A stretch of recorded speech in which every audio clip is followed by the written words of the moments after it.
BBOR Black Box Online Radio, coming to you from West Virginia.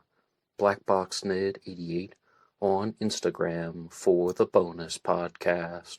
And welcome to BBOR, the home of true crime talk radio and your premier destination for unsolved mysteries, criminal psychology, and exploring the dark side of cyberspace. My name is Ned DeHaan, and I am your host, as well as the creator of AstroPsych 400 here on YouTube, and regular contributor to the Zodiac Killer channel. And a great way to support these shows is just by listening to some more content. But you can also go over to Amazon.com and have a look at the book Killer on a White Horse, written by me, Ned DeHaan. It is a novel, murder mystery, inspired by the Zodiac Manson connection, but it is indeed fictional. However, who doesn't love a good mystery? And there is always the TeeSpring page. Feel free to check out some of the merchandise. And remember, being weird is not a crime. Let the show begin. This episode of Black Box Online Radio is brought to you by Rep Sports and Raze Energy. Are you a fan of energy drinks, protein shakes, and health foods? Well, I sure am. I use the stuff almost every single day. They sell Raze Energy products at my local gym, but you can have them shipped to your home. Use the coupon code NED075, that's NED075, for discounts applied at the checkout. The link is in the description box. Okay, hello everybody. Welcome to the show. Just a couple of quick announcements before we begin. The first is that I would like to give a big thank you to everyone who listened to yesterday's episode on the disappearance of Sherry Papini and how that could have actually been a true crime hoax. Sherry Papini went missing in 2016 and was allegedly held captive or imprisoned for 22 days before she was released on Thanksgiving Day of that year. Yet, at the time of this recording, it is rather widely accepted that that crime was a hoax orchestrated by Sherry Papini herself, coming from Redding, California.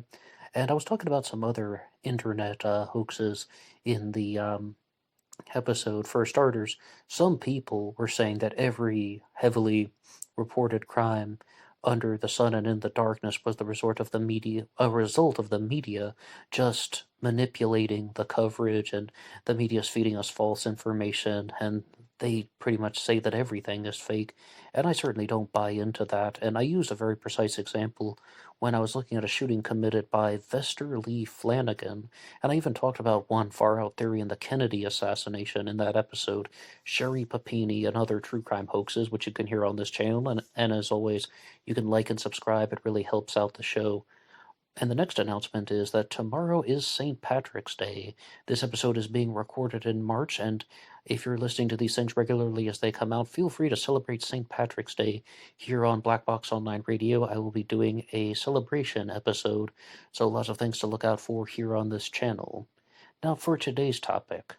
Last year on Black Box Online Radio, I did a segment on the disappearance of Donna Lass, which came out every Thursday, and Donna Lass went missing on September 6 of 1970 while she was working at the Sahara Tahoe Hotel and Casino in State Line, Nevada, and that was a difficult case to investigate because it is quite unclear what happened to Donna. The authorities don't have any answers to these days, and she simply is a woman who vanished.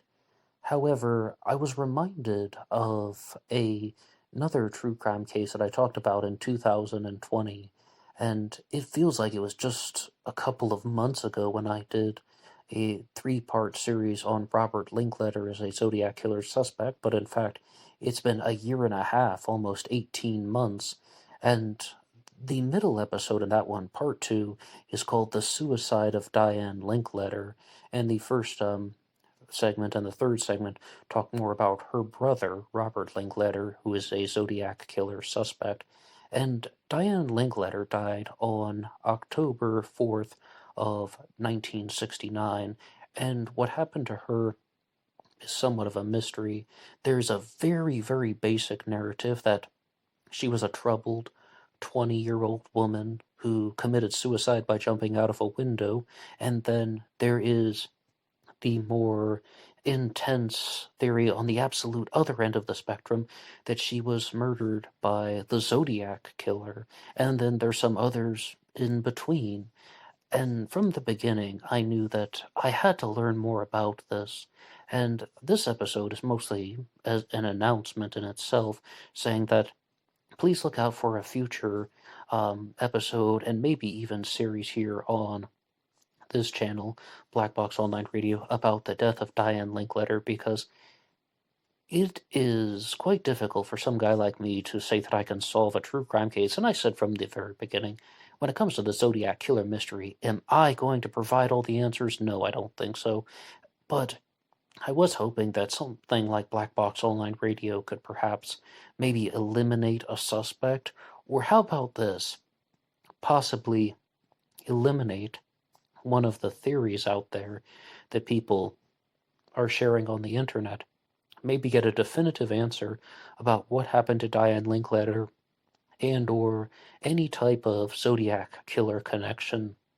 And I think that a very good starting point would be the book, it's actually called Diane Linkletter, A Princess Wrongly Accused. And I have to give a shout out to Tom Bleecker, who is the author of that book, and that generated some of my re-fascination with the case, if that is a word. And Tom Bleecker wrote into the channel, and he shared this with me. The reason my book's subtitle is A Princess Wrongly Accused is because I have no doubt that Diane neither had a serious drug problem nor committed suicide, and I believe I make this case in my book. Prior to going out through her kitchen window, she was seen screaming from her apartment's balcony.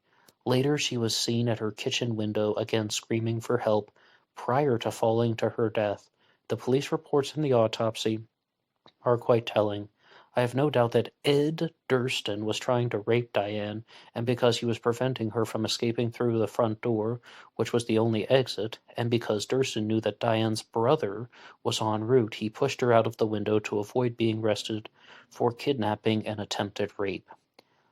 And I did respond to Tom Bleecker that if he wants to discuss this case or his book or any parts of his research with me, he can write me at blackboxonlineradio@aol.com. Anybody can write the show there. My email is in the description box, as well as Facebook, Instagram, BlackBoxNid88. Lots of ways to keep in touch. So I am definitely planning some type of either extended podcast episode, but for this channel, most likely a new series will be coming out in the near future. I can't say when exactly, but please stay tuned on Black Box Online Radio to talk more about the Linkletter connection. Now, there are already 3 theories that I've talked about with the death of Diane Linkletter about what happened to her. One is the Zodiac killer, if indeed her brother Robert Linkletter was the Zodiac, that he murdered her because either she figured out who was responsible for the crimes in the Bay Area, something allowed her to put 2 and 2 together, recognizing something, or maybe she had prior knowledge from the beginning and that she was murdered to stay silent. And then that's the Zodiac theory, that I talked about that a lot in my 3-part Robert Linkletter series, but I will expand upon all of that in a larger one. And then there is the other one that Tom Bleecker says that he has a suspect, which he claims committed the crime, and that was Ed Durston. And then she was a troubled 20-year-old woman, and she took her own life. And the 4th one is in Tom's comment, but I didn't say much about that yet. If you were even to Google Diane Linkletter, you might find something about how she was high on LSD at the time, and she jumped out of the window because of drugs. So some people might not even call that a suicide. Some people might say that that was an accidental death. There are already established theories and suspects, and because officially Diane Linkletter committed suicide in the narrative that the MSM shares, again, some of these are just theories that do not involve an external suspect. But I think all of us that are following true crime cases simply want to know the truth. And Diane Linkletter's niece is named Alexis, and she is the co-host of the program the First Degree along with Jack Vanek and Billy Jensen, and I did write to her once if she would like to provide a comment for Black Box Online Radio about the death of Diane Linkletter, especially because of the Zodiac killer connection, because sometimes the family members of people involved with these cases want to dispel these types of uh, rumors or theories or hypotheses that people have that involve the Zodiac killer in their family's tragedy, and they also have access to information that we don't. They also have access to an understanding of the victims and the investigation and the way that it affected the family in only their words. And sometimes there's a very simple reason about why the Zodiac killer connection is wrong. But she chose not to respond to me. I mean, I'm not completely shocked. However, I did make an attempt there, and perhaps I'll try again because that is something that, when information can be provided, that is very valuable. But when it comes to Robert Linkletter as a Zodiac killer suspect, even if you have not heard of him before, well, firstly, I would invite you to listen to my three-part series. The second part is almost exclusively devoted to Diane Linkletter, but I would invite you to listen to that three-part series here on Black Box Online Radio. But I'm sure you know some things about Robert Linkletter. Firstly, he was the son of Art Linkletter, a media legend, but also he invented a variant of the safety lock mechanism on pill bottles. So that's what I meant to say. You're at least familiar with his work if you've ever handled those, which I'm sure we all have. And Robert Linkletter passed away in 1980 in a traffic accident. And as a Zodiac killer suspect, he gets not only tied to the death of his sister, but there's also a Zodiac Manson connection angle. It becomes rather all over the map, so to speak.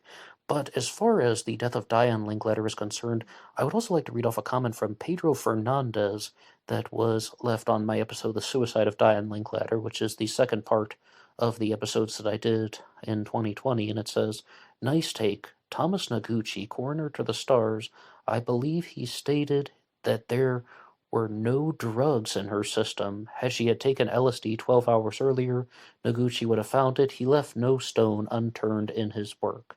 All right, so that is definitely going to be more in line with Tom Bleeker's theory that either she was murdered or perhaps the first possibility that I talked about. And some people think that the whole LSD thing was just a propaganda story at the time. But anyway, I'll say more about that in the future. Please look out for a future series on Diane Linkletter and the Zodiac Linkletter connection, talking about her brother as a Zodiac suspect. And I cannot wait to read the book Diane Linkletter, A Princess Wrongly Accused by Tom Bleeker, as well as looking at some other sources. And there are a lot of news clippings from the 1960s that have been shared because Diane Linkletter's father, Art, was rather famous. And a big difference is with the disappearance of Donna Lass that I was talking about last year, is that we know about Donna Lass mostly because of the Zodiac Killer mystery. And we also have no idea what actually happened to Donna Lass. She disappeared and she has never been found again. And we didn't have this amount of on-the-ground media coverage surrounding her disappearance that we do that surrounded the death of Diane Linkletter. So maybe, just maybe, the ambition for that series would be, could an answer be established? Is there actually a Zodiac Linkletter connection, or is there not? What is the truth? I'll accept the result no matter what it is. I don't have any skin in the game or a horse in the race. It's not a competition. I would just like to know definitively this is what most likely happened because of these reasons. So please look out for a future series here on Black Box Online Radio. All right, thank you so much for listening to this brief announcement episode. Feel free to tune in tomorrow for the St. Patrick's Day episode, and if you're listening in the future, you can celebrate St. Patrick's Day at any time of the year, as well as some of the other holiday episodes on Black Box Online Radio, stuff on Halloween, Christmas, and by the way, every year I do a Christmas episode and a Halloween episode, but this will perhaps be the first time I've ever done a St. Patrick's Day episode, so, we'll go doing something new, as well as starting this newer series. But please stay tuned, and as I said, you can like and subscribe. Anybody can write the show at BlackBoxOnlineRadio@AOL.com. You can also get me on Facebook. My personal Facebook is in the description box, as well as BlackBoxNid88 on Instagram, and I will be over there for the bonus podcast. Until next time.